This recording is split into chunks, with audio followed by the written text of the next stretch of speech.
Well, welcome everyone. As we join, let's wait some minutes for the audience to get into the link. Today's event is Distributed Connectivity, Blockchain Role in the Future of Telecommunications. Let's wait some minutes and we'll start.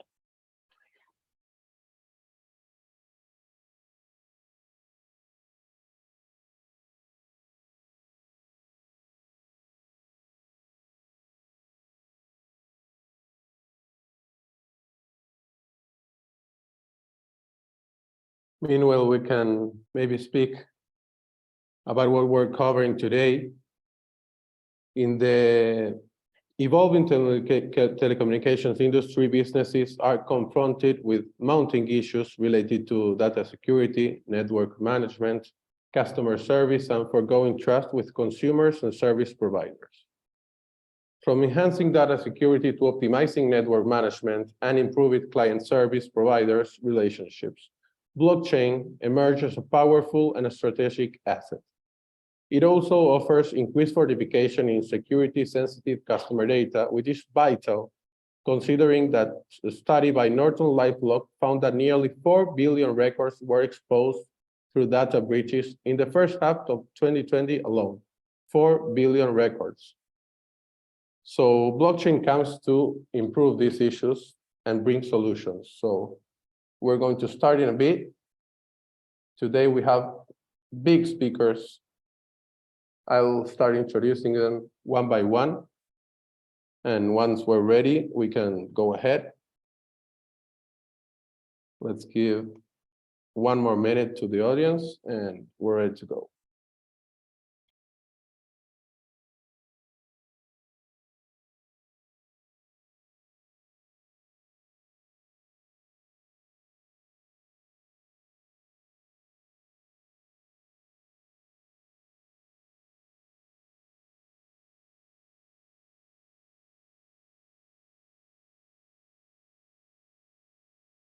It's really difficult for me to stay quiet for such a long time.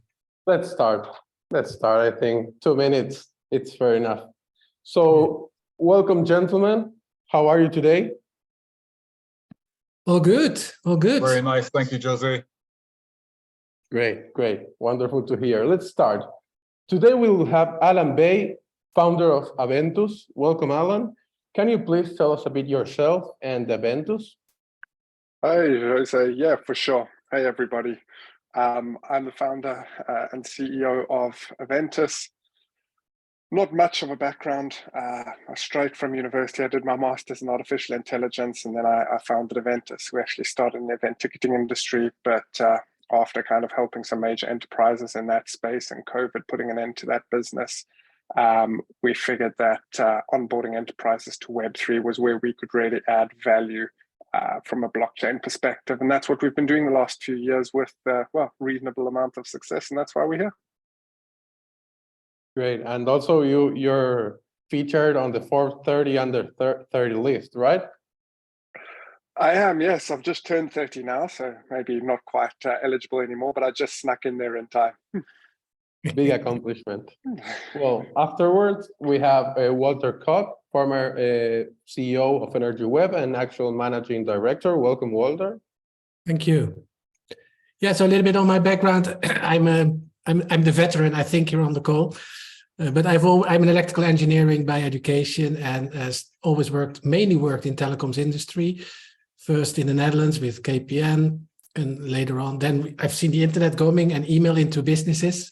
Believe it or not, I even know the dial-up phones, the good old-fashioned phones. But then I worked, did a stint at British Telecom Global Services, and then was recruited into Vodafone Global Enterprise, the business we were building, managed mobility around the world. Wild times. That's also where David and I met. And then in those days, we actually acquired a company for telecoms expense management, and that's where we met Laurie Thomas. And Laurie Thomas works as Mettel, and that's how I know Ed. So it's a small world. I then did a short stint at a bank. One of my old bosses worked there in the board. And that's also in 2015 where I got acquainted with the blockchain. a lot of the consultants, McKinsey and all these guys, BCG, they talked about Bitcoin and how it was going to disrupt the financial sector. So when I dove into it and I saw the opportunities of a protocol and then a native token around it to be able to settle and do financial transactions, I thought, well, I don't want to miss this. I just missed the internet hype in 2000. And then in 2018, I left the bank, ING Bank, and actually I got a call 3 weeks later from an old friend, and he said, can you help and come build Energy Web? This was late 2018, which I did, and then the CEO left, so I stepped into that, handed it over to Jesse Morris in 21, and then in probably 2022, I got introduced to Alan through a mutual contact, and also helping out Aventus now. So both Energy Web and Aventus very much focused on enterprise adoption of Web3, and yeah, that's what we're going to talk about it specifically today then in the telecom sector. Great, welcome Walter. Then let's continue with David Palmer, Chief Product Officer at Vodafone Digital Asset Broker and also blockchain lead at Vodafone. Welcome, David. Hi, it's a pleasure. It's a pleasure to be on this call, guys. You know, in such a powerful panel. You know, my background is you know, in IoT and telecoms and technology. I've always been at the forefront of I don't know, for my sins in new things being implemented. So fiber, broadband, 5G. You know, I'm always there, and IoT. But what I've been doing maybe for the past four or 5 years is helping Vodafone to explore the use of Web3 and blockchain.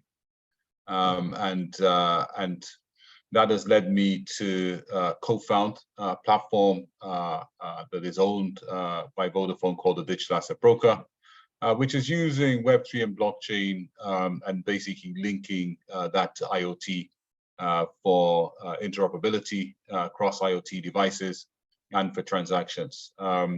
And we believe that this is an important enabler, laying the foundation for enterprise blockchain, for the enterprise blockchain economy. We call it the economy of things. And of course, as you look at this technology, things move on. And we're now looking wider at Web3 and the metaverse and AI as an operating system, where you can plug in the right technologies for the right enterprise solutions. What I love about Aventus is the approach to make trust as a service. So to make you know, Web3 capabilities available via APIs, and that fits in very nicely with the approach we're taking, where you know, it's very obvious that you know, we forward spent millions, if not billions, of euros on big enterprise systems that aren't going anywhere. And actually, you're looking for the value add of AI. You're looking for the value add of tokenization. You're looking for the value add of wallets and other Web3 capabilities to mesh in. So that's kind of what I've been doing. Yeah, really excited to be a part of this panel. Great, thanks, David. What a panel. Also, with more than 30 years of experience in telecommunications, we have the honor to present Ed Fox, CTO of Mattel. Welcome, Ed. Yeah, hi, good morning. Thank you, Jose. Yes, I'm CTO at Mattel. You know, Mattel is a US-based communication solutions provider, focusing only on enterprise and government customers. And we provide full spectrum of managed communication services globally. I've been here for 23 years, in the industry for 35. So like Walter, you know, I've seen some things. Very happy to be here with you know, some great leaders both on the blockchain and telecom and technology space today. You know, hearing Walter speak, I tell this story a lot, and hopefully my kids aren't listening because they'll kill me if they hear it again. But you know, knowing all the technologies and intricacies that are involved in our business, I tell everyone that will listen, you know, if you pick up the phone and you initiate a call or a transaction and the other party answers, whether it be digital or an individual, and you complete your interaction and your transaction and you both terminate by choice, it's a miracle. And you know, talking today about blockchain, the blockchain space, and how that dovetails into telecom and the technologies involved in telecom, blockchain, I see it as becoming just another enabler for some of those communication miracles. And happy to be working with Aventis because I think they're at the forefront of helping organizations like us at Mattel and David's organization to actually bring these technologies to the masses as part of our communications technologies. Great, great. Thank you very much, Ed. So, well, I'm Jose Sapdie, Director of Crypto at Benzinga. And without further ado, let's begin. Today, I understand we have a mixed audience. We have people native from the crypto space, but we also have organics from the telecommunications industry. So, Alan, maybe we can start with basics. So, what is blockchain? For sure. I think to understand blockchain, it's nice to look at it as the evolution of the internet, right? So if we look at the sort of three major versions of the internet, if you like, Web 1, Web 2, and Web 3, blockchain is the fundamental technology underpinning version 3, Web 3. So a little bit more context around what those versions are. The first kind of iteration of the internet was all about reading data off of servers, right? So Web 1 was all about accessing data that different people made available across this network. So read. Web 2 was then still read, but also writing back and this gave rise to the sort of user-generated content era of social media.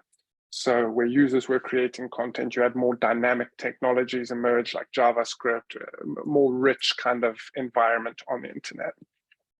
And then finally, what Web 3 does is it not just read and write, but it also adds own, having the native ability to own content in the digital sphere, not a digital representation of physical ownership, actual digital ownership, where the internet can become the source of truth of that ownership.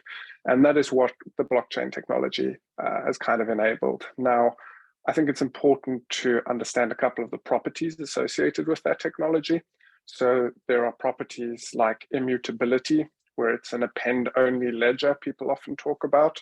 There are transparent properties, where whoever is part of that network can see what's happening. And I think probably most importantly is the consensus properties, the way the network, this new technology, is able to achieve consensus of the various parties that are participating within that network. The complexity, people sometimes talk about blockchain being a database. Sure, it stores data, but the thing that it does different to a database is the way it achieves consensus and the guarantees it gives you of the state changes of that data. That's the really powerful thing here, which then allows you to do things like smart contracts, right? Where you can automatically enforce certain contractual clauses that parties have agreed with each other and come to consensus around arbitrary sets of data. So that's why this technology is so powerful, really allowing for collaboration on a kind of vast scale to which we haven't seen before. Moving on to David, what's the current adoption of blockchain in the telecom sector? That's a really good question. I mean, we can start to talk about what the adoption of blockchain is overall, right? I mean, this is something I talk about a lot. It's interesting that if you look at some of the use cases, you've got a population in 2030 that will approach 8 billion. We're expecting by 2030 that you've got near 8 billion smartphones, right? So I think the adoption of telecoms and mobile phones is one of the massive success stories that Walter and people who led the industry haven't necessarily given themselves credit for. But that adoption is massive. Something that did surprise me is that there's currently 4.5 billion digital wallets. Another success story that's crept up on us and we haven't noticed it. I keep on saying that we're moving towards a world of wallets. It's actually happening, right? Maybe not crypto wallets, but the world of wallets. And we're expecting 5.6 billion wallets by 2030, right? So that's 75% of the population. So you've got over 90% of the population, in terms of adoption on mobile phones.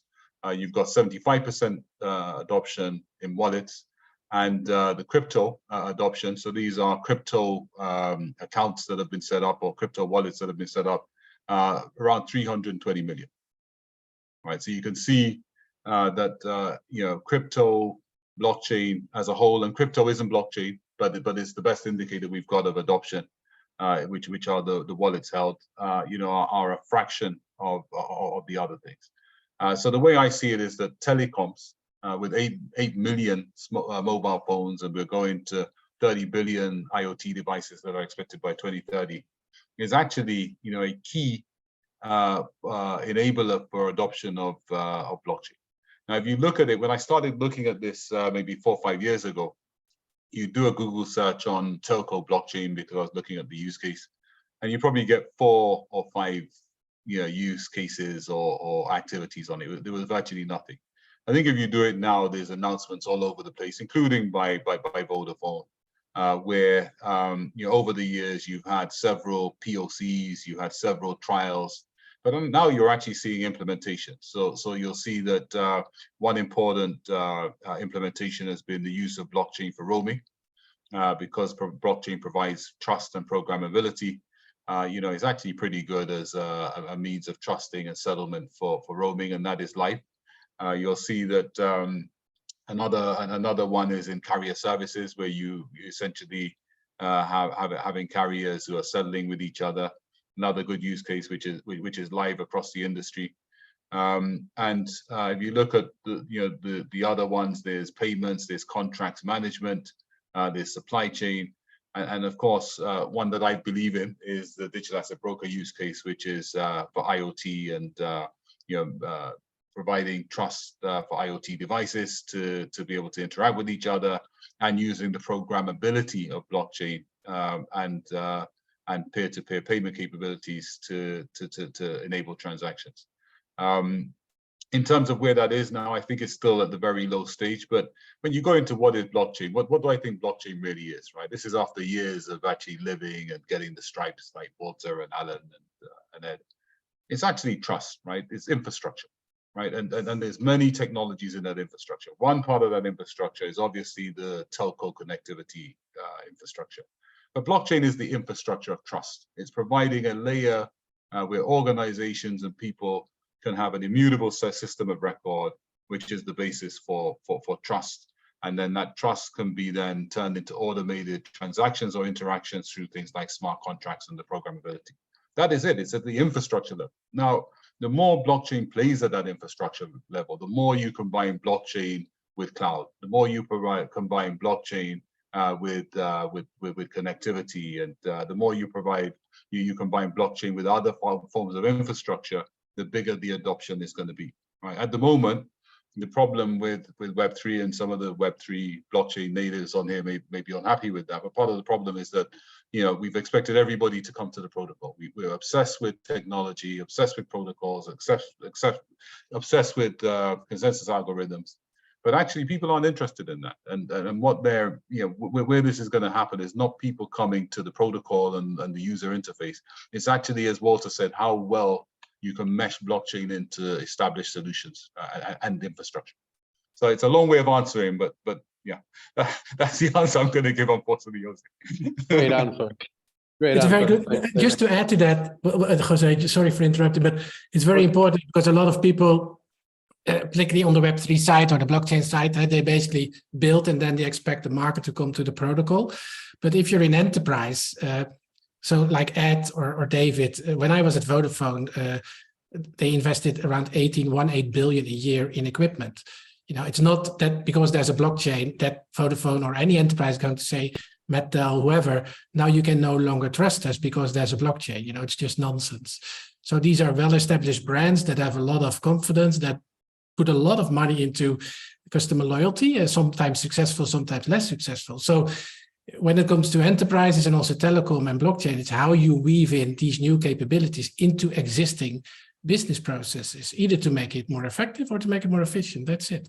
And there's really good use cases, and David alluded to some of them. And just exploiting those use cases will already, explode the market like a lot. But there's a romantic idea that everything will be different because there's a blockchain. It's just not going to happen. Perhaps for money with Bitcoin, but then again, I don't see the governments actually bending into that either. But in enterprise side, there's a huge amount of opportunity to basically weave this capability into existing processes. There's a big room for opportunities to solve the challenges the industry is facing. David, you mentioned roaming, and I know that roaming fraud is one of the challenges that the industry is experiencing. Ed, given your extensive expertise in this area, can you dig into the other challenges that the industry is facing? Yeah, I mean, I think there's a few, and David outlined a couple great use cases that, as David mentioned, are in the early stages of adoption across the carrier pool. I think both David and I push pretty hard to get those more adopted so we can all be more efficient. But I think one of the places that doesn't get brought up very often is on the identity management and the digital wallet side. David had mentioned about digital wallets, and I think you were giving all numbers that were really for consumer, right? So, I mean, a few years ago, about 5-6 years ago, we dove into blockchain and Ethereum and, figured this was a place we could help our enterprise customers kind of navigate through how to consume these type of services. And better yet, as a advisor for our customers, should they get hit with ransomware back in 2018, how are they going to pay for it? They didn't know about crypto, they didn't know about wallets, they didn't know about blockchain. And I think one of the challenges there is, and we still see this today, we talk about consumer and individual wallets, but there's corporations that need wallets as well. And that's not being brought to the forefront as much as it should be. So I think in an identity management, we talk about, I just read an article yesterday about eSIM and blockchain, and how, blockchain should be part of, is technically part of the whole eSIM deployment method. But you think how that relates to your digital wallet and to your phone and your identity as a person. Yesterday I was helping my mom actually with an air conditioner that broke. And I was thinking, man, if I had like just an NFT, not worth anything, but in her digital wallet, I'd be able to, figure out where she bought this, what the maintenance is on it, contact them immediately and get it fixed right away. Instead, you're looking for a receipt through the junk drawer in her kitchen. But I think those are some of the challenges, and you can't do that as an individual until the corporate side actually figures that out and how much more efficient it's going to make them. So on the identity management piece, I see that as a big one. We do a lot of IoT and what we call single SIM with multiple carriers on it. And we don't know where those SIMs go when we sell them sometimes. So having that as part of the blockchain, whether that be with eSIM or a physical SIM, allows us to actually track the full life cycle of that SIM and maintain it better, as opposed to just sending it out and hoping that it works. Great. And are these challenges affecting business and operation, affecting growth? How are these challenges affecting this? You can take it, or David, you can also take it. I mean, how are these challenges facing the growth in the industry? Which challenges, Jose?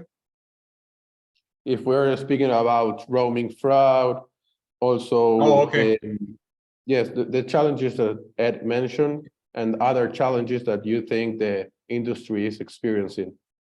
Yeah, Dave, so I think sorry, go ahead, Ed. I was just going to say real quick. I mean, Jose, for me, it's the speed of doing digital business. I mean, we've seen it in all the other parts of commerce, right?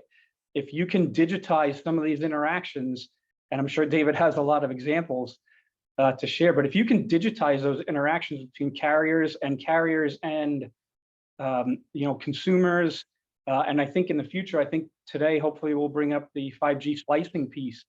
As slicing becomes a monetizable, service that the carriers can provide both to over-the-top operators and consumers. If we can't do that at speed and in real time, there's no chance we're going to get it done. Sorry, Dave. No, I think that's excellent. I mean, what I was going to say is that the biggest challenge as carriers that we face is moving up the value chain, right? And I think the EU have hit the nail on the head where they sort of said, okay, the telcos are providing this wonderful infrastructure of fast connectivity, which is making all of these things, AI, autonomous driving, metaverse, all of these things possible. But we're not getting the value, right? So how do, the biggest challenge for us is how do we get up the value chain? And then I suppose more relevant to this discussion is how can blockchain help with that? And I think it comes back to the point, I think Ed mentioned it, I think Walter was mentioning it, Alan as well. It's about coming back to this point of infrastructure, right? So if you have, at the moment we have a network, a core and radio network, and a subscriber management as our infrastructure. That is the infrastructure of a telco. If you add to that a blockchain, what does it give you? It gives you trust. It gives you the ability to do what Ed was saying, roll out SIMs, manage identities, manage the life cycle of it, maybe even sharing transactions that result from it. It gives you the ability to start enabling transactions, right? Using that trust and that market-making capability that the identity interoperability gives you. If you start using the blockchain to add wallets, and you start using the blockchain smart contracts, and you start eventually looking at tokens, then essentially there's a whole new economy that can be built on top of a blockchain plus telco network infrastructure. And that is some of the potential if you're looking long term. Why is that necessary? Well, what is this infrastructure going to be used for? Well, it's going to be used for AI, right? AI will need to, more than most technologies, to have trust. It's going to be used for the metaverse. The metaverse needs connectivity, it also needs trust, it needs identity, it needs transactions. So if you look at all the major trends that you have now, all of this infrastructure that we're talking about will be needed, of course, with cloud, right, and storage and processing. And that is a long-term play. If you look at the specifics that we discussed, like fraud, etc., I think those are edge cases which can be solved or made easier where you have a transparent, immutable system of record, as Alan described earlier. Of course, fraud and audit and all of these and settlement, become easier, they become automated. But ultimately, I want to look at the opportunity, right? You're looking, and a lot of people are backing away from this, but you're looking at trillions of dollars of opportunity for the metaverse. AI, the biggest thing that we've discussed, we're talking about 300 jobs being replaced. I don't know what the figures are for the size of the opportunity, but I'd expect it's in the trillions as well. This is the new age, right? How the telcos, how the telco operators evolve themselves to be a part of this new opportunity. I believe it's by updating the infrastructure, making it digital, adding trust, adding some of these new digital services. And that's what excites me. Some of it we're looking at with digital asset broker. So Ed, for example, with the digital asset broker, what we do is give every device and SIM an interoperable identity passport so that they can interact with each other. We also give them a wallet, and then we give them access to blockchain ourselves and blockchains like Aventus, so that we can automate transactions and records and interoperability with other Web3 capabilities. But I think that's only the beginning. So I'll stop talking. Right? I think, Jose, I can talk a bit, so I'll stop. No worries, no worries. Great. No, I think just to add to that, Jose, again, sorry for being so intrusive, but it's a very good point. And I think what's very important to understand is the inclusion of trust in the digital asset. So I also worked at a bank, and there was ING Germany had an extremely good digital infrastructure. But what they did at the start of the process, they basically, whenever there was a mortgage application or whatever, they digitized it, meaning it became a PDF. Yeah, but to Ed's example of his helping his mom with the air conditioner, Of course, Ed can have a digital PDF of whatever, but how do you then still prove you're actually working on your mom's air conditioner? And that's, of course, where the native capability of blockchain come in. If Ed would have access to the private key or the NFT, and he could sign a message to the supplier, that supplier knows that it's actually the air conditioner of Ed's mom, and he's capable of handling it. And I think that if you think that through, just imagine that would be present in the internet. You know, it will unlock so much value. And to David's point on AI, I've also worked around with ChatGPT, and I ask them what is energy web. I get the answer. I know it's wrong. So then I, of course, tell them, are you really sure? Because I think it's this, and then it apologizes, off you go. But how do you know if you get an answer from a big AI machine that it's actually true? Well, if the data that's being used come from a consensus and it's transparent and it's been signed. So I think that's where, again, a lot of use cases will unlock. And I think it's beyond our current imagination, to be honest, because it will be truly digitally native, not like digitizing an analog world. It's really digital from the start, including the fact that you can trust it. And look, there's so much. Pick any big organization, pick Vodafone in all its countries. Typically, when you're in HQ, they don't trust you. Why? Because you're in HQ. And that's very normal for any organization. Can you just imagine that that's all going away, all these meetings, and it will unlock a lot. Yeah. I On totally that, share your view. Yeah, I would Alan, just like please. to zoom in a little bit on that, what you're talking about there, the AI and Web3 intersection, Walt. I know maybe it's on a slight tangent to what we're talking about here, but it's just so relevant currently. Never a right? tangent now, Alan. AI is welcome in every discussion. Go for it. But on that front, right, you see with ChatGPT or these other algorithms, there's a lot of regulation, like in the crypto and blockchain space that's coming, right? There's regulation sort of on the horizon. And when you're looking at what these massive models have been trained on, how do you prove both the validity that Walter was kind of referencing, the accuracy of that data, but also the right to use that data? There've been various court cases around just scraping existing libraries of books and content on the internet. So I guess, again, it's kind of to David's point around what this technology can enable. It's all about trust. How do we really bake in the ability to be able to trust the conclusions or the higher level processes like AI or anything else that is built on top of it? And blockchain is a very elegant solution to that. Small reminder for the audience, on the bottom section of your screen, you have a Q&A button. So please go there and drop your questions, because we're having a Q&A section at the end of the panel. Let's proceed. So we discussed how blockchain can enhance efficiency and build trust. Maybe, Walter, can you extend and explain a bit what are the potential financial benefits of these properties that blockchain brings to the telecommunication industry? Yeah, definitely. So I think, you know, there's mutual, I think, and I have one question also for David and Ed, and that's the real transformation of telco. But I'm very curious if that will ever happen. But I'll do it at the end. But if you run an enterprise, there's only two things that really matter: is how do you build a loyal customer base, and so that you create real stickiness. And the other one is that you do it in an efficient way, that you make a little bit more money than the cost, so that you can actually survive. And so I think, and I've seen it myself in some projects at Energy Web, but I'm also seeing it now in the projects of Alan, of Aventus, is that if you rethink some business processes and really reap the benefits of what blockchain brings, then you can make it way more efficient. So one example would be how you deal with customer assets or customer data in general, particularly less so in the US, but particularly in Europe, we have GDPR. And it's very cumbersome. Also from a liability perspective, 4% of your revenue, if I'm not mistaken, is at stake if you expose customer data.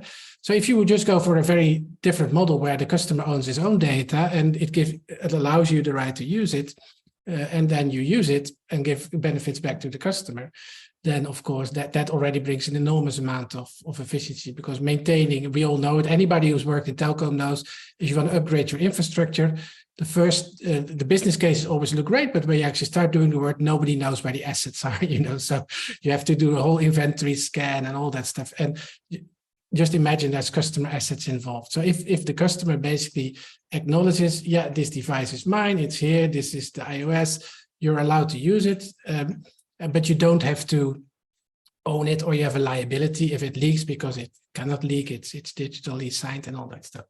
I think that's one. I think the other one is all around customer loyalty, and Alan actually knows much more about it. I've always been in enterprise business to business, but when you go and use tokens or token schemes or NFTs to create more loyal customers, the Vodafone coin or whatever, you can start to do a lot of I would say much more interesting customer loyalty schemes, giving people the opportunity to exchange Vodafone loyalty points for booking an air ticket with KLM in my case or whatever, rather than having all these things, all these existing schemes. So I think all around using good token economics, and perhaps Ali, you can give a little bit of insight there, but in customer loyalty schemes, I think is also an area that still needs to be unlocked for enterprises. But there's huge benefits there, because then you basically really hook up your customers because they have a financial benefit to help you. But Alan, I think the example that you use for that cash payback, I think that's a very good example. Perhaps you can talk a little bit about it. For sure. So we've got one use case with Cashback app where they came in. So this is like points, almost like points on cards, right? You spend with your card in their participating merchant and you get 3 to 5% cash back.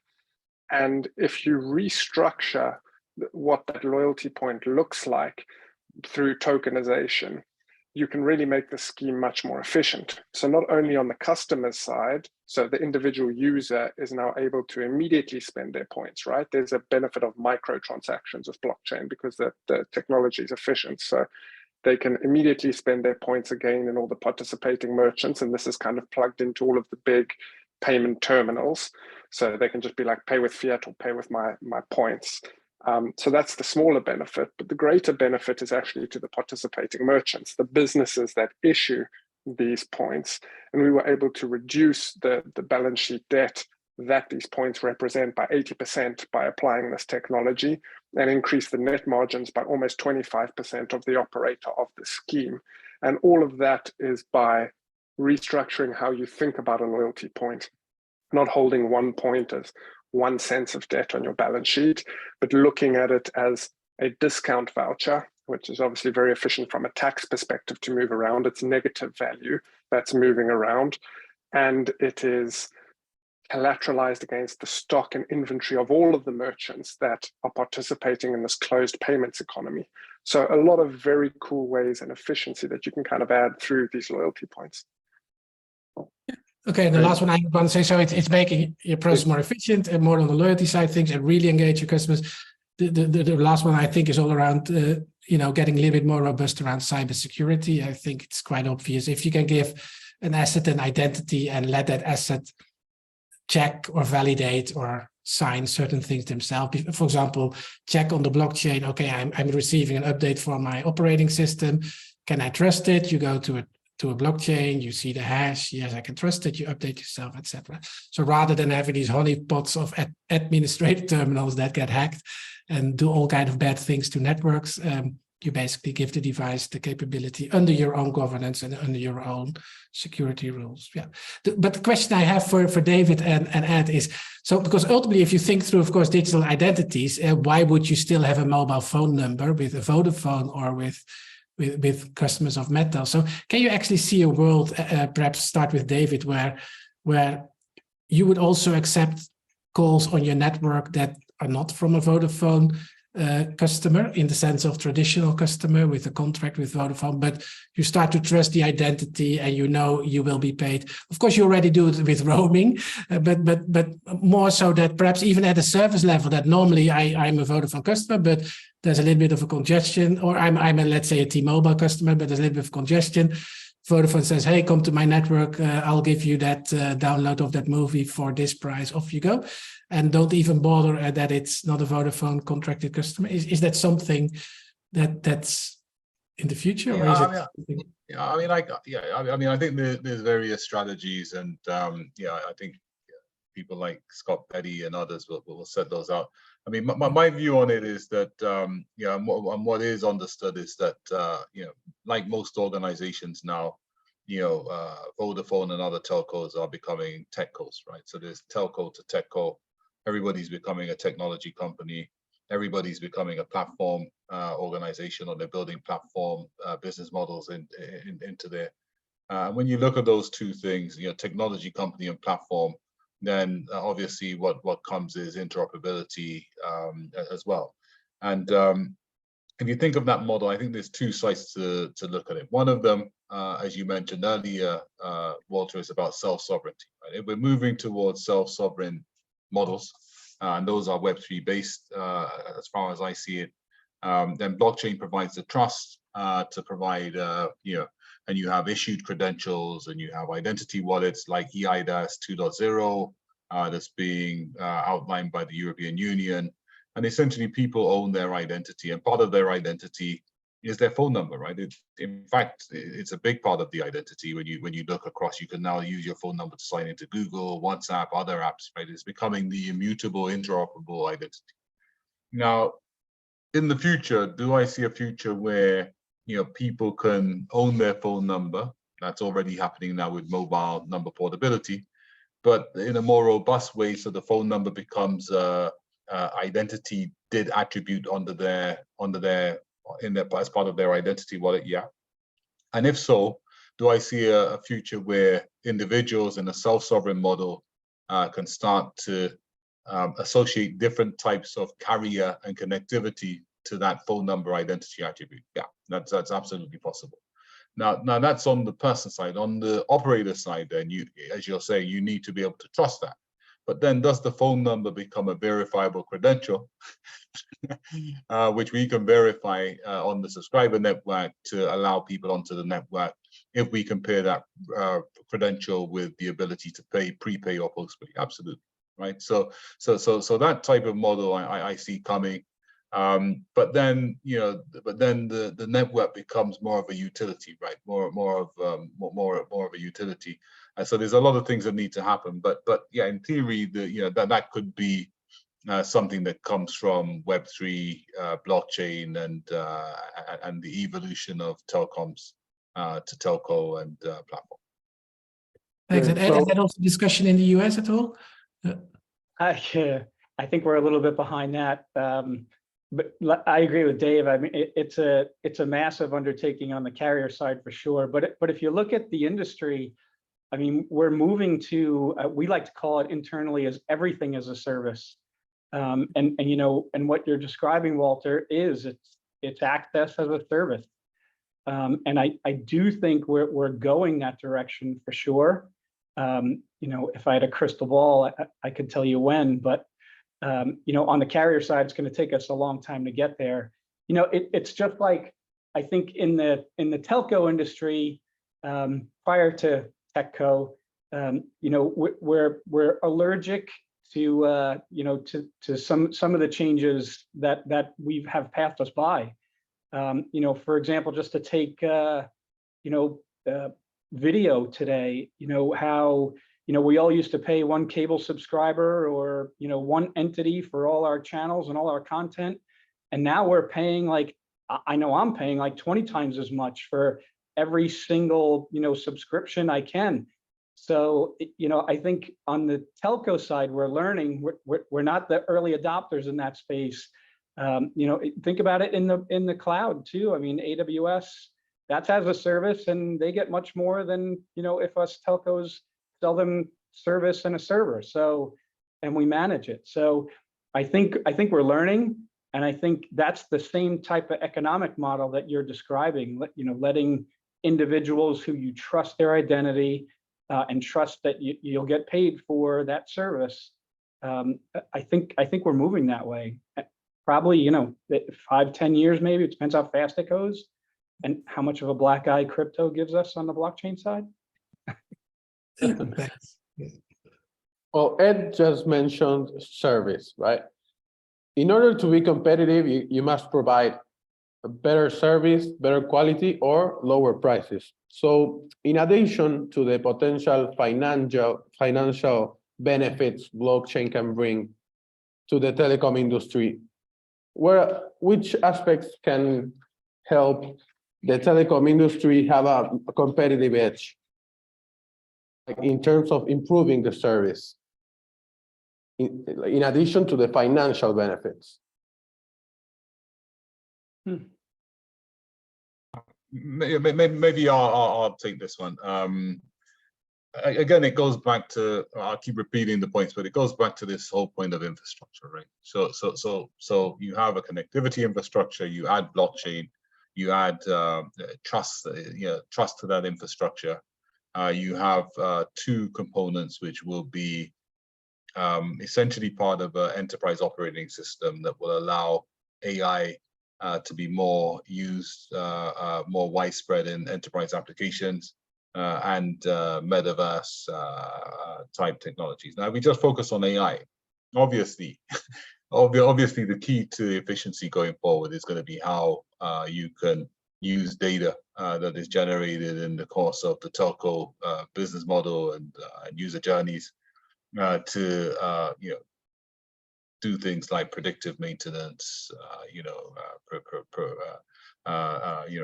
more personalization, a more efficient asset use of the network, for resilience, etc.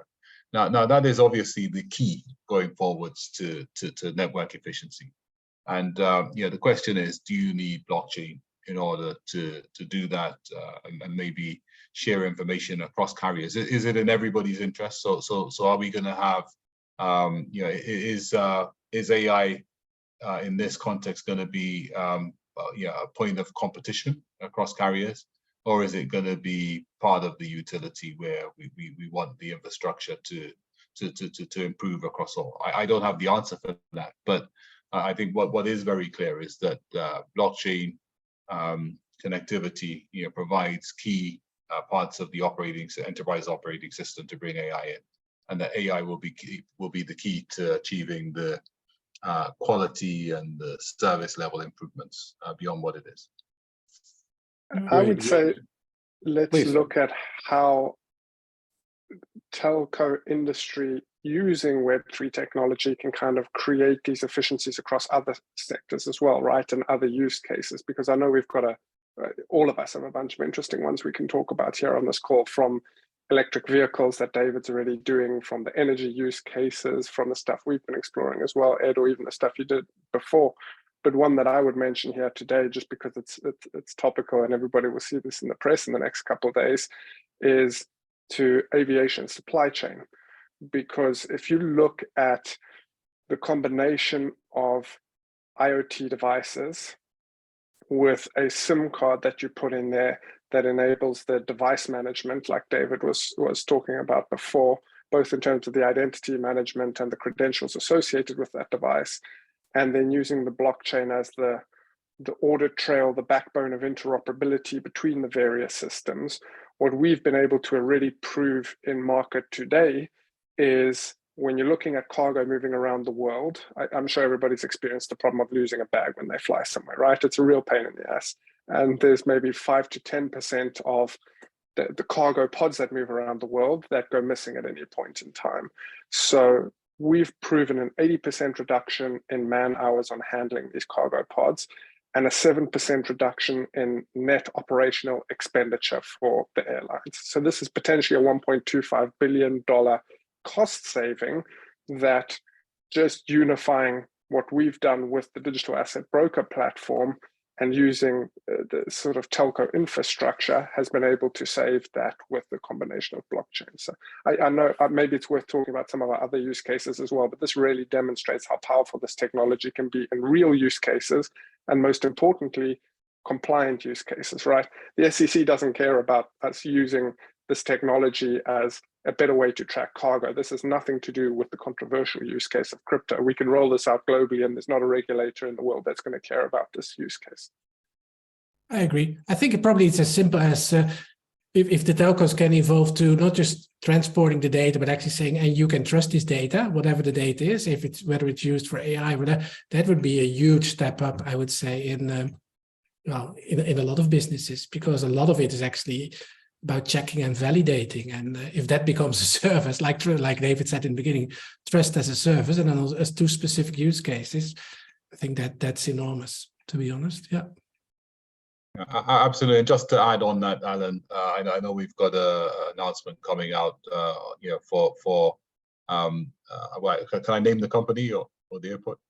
Yeah, for Heathrow, doing precisely this. But it's a wonderful illustration of connectivity and telco infrastructure and blockchain infrastructure coming together as a service, being made available to a customer as a combined infrastructure-based solution to solve a problem that they have. From that point of view, I think it's great.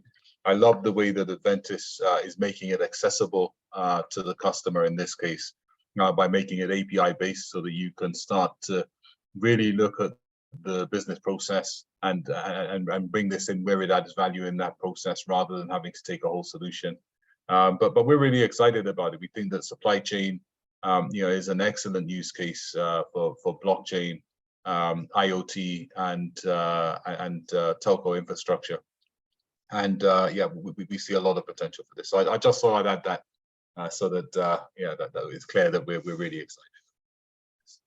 We discussed the challenges the industry is facing, also the benefits of adopting blockchain.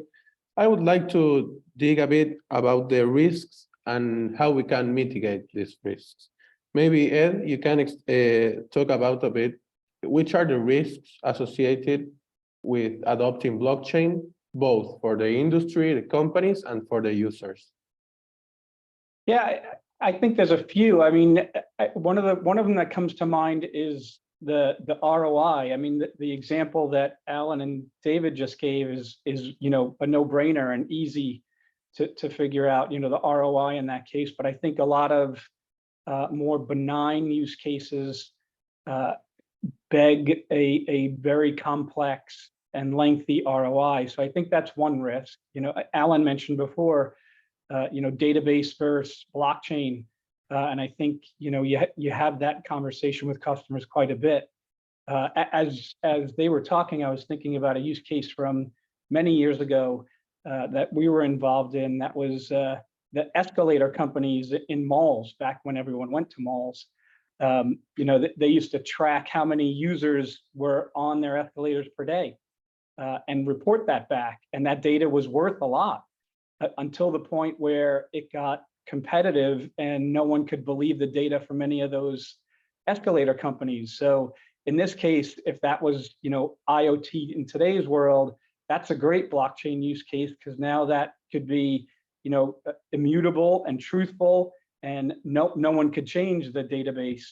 And that makes it much more valuable, per se, right? I think some of the other risk cases are convincing enterprise to use public blockchain versus private. I think on this panel we have a lot of different use cases of both public and private, and I think private becomes more expensive and harder to maintain. And I think in the future more enterprise will actually enjoy the public domain. Those are some of the risks we see today. And then there's always a security risk too, about that permeates every piece of all of our businesses.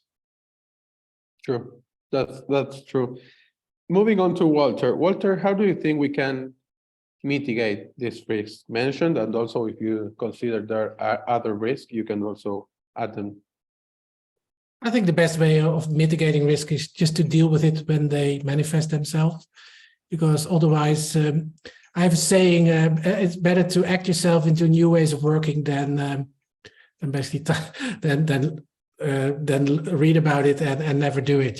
So it's if you want to progress, which I think we all want on this call, we love technology, we love to make an impact, then we can talk about risks until the cow comes home. But I would say let's use our intelligence and start deploying some of the solutions. And then deal with it in an agile way when they occur. But I think the risks are, like, for example, it's very entertaining for somebody from Europe to see all the struggles that the SEC has in regulating crypto.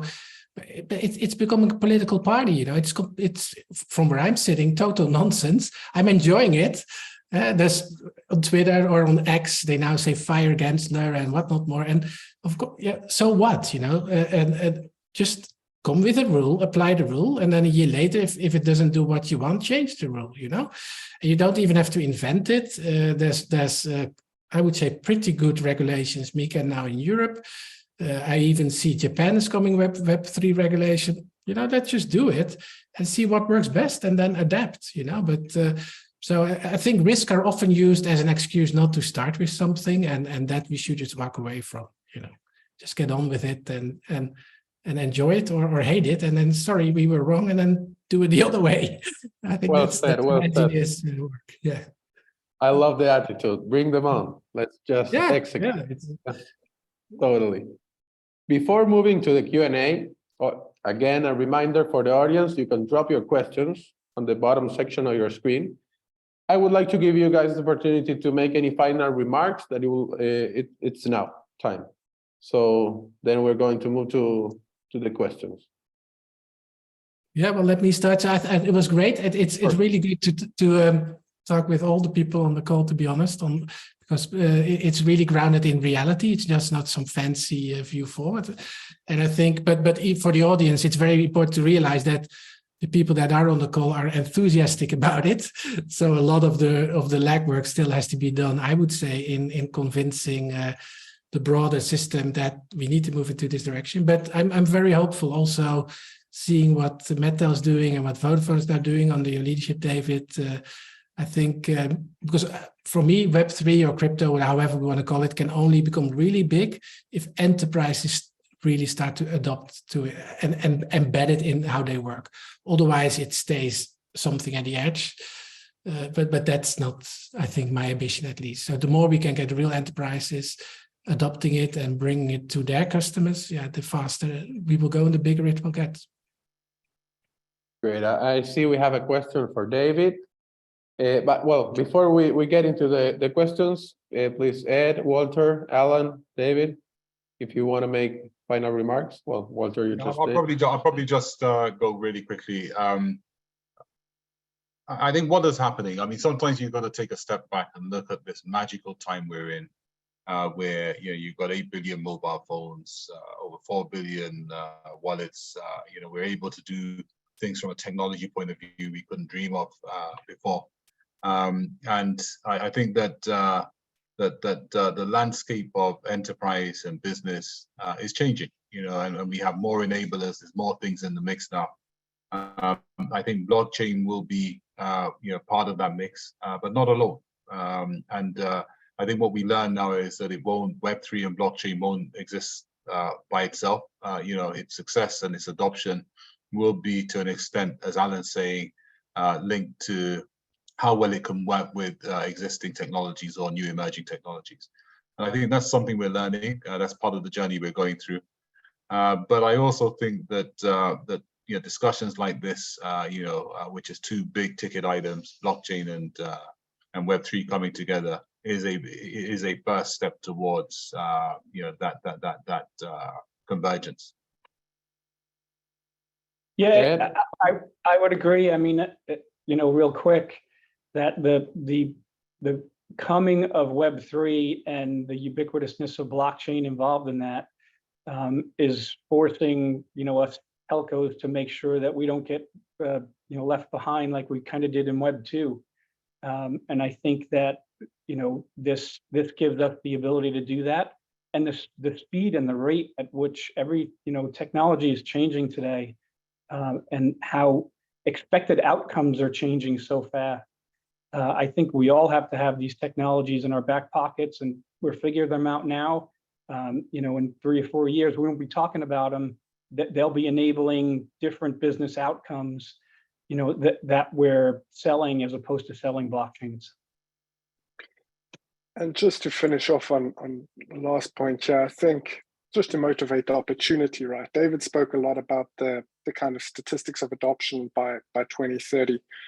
And if you look at the adoption cycle of this blockchain technology relative to sort of active users relative to the internet, if you map those graphs, they're tracking almost identically. And right now we are right around the adoption of about the 2000s, so right around the dot-com bubble. And what happened right after that? We saw consumer protection and regulations set in. We saw a higher degree of standardization and interoperability, and we saw an explosion of adoption in the technology. And that's where some of the biggest tech companies we know today were created.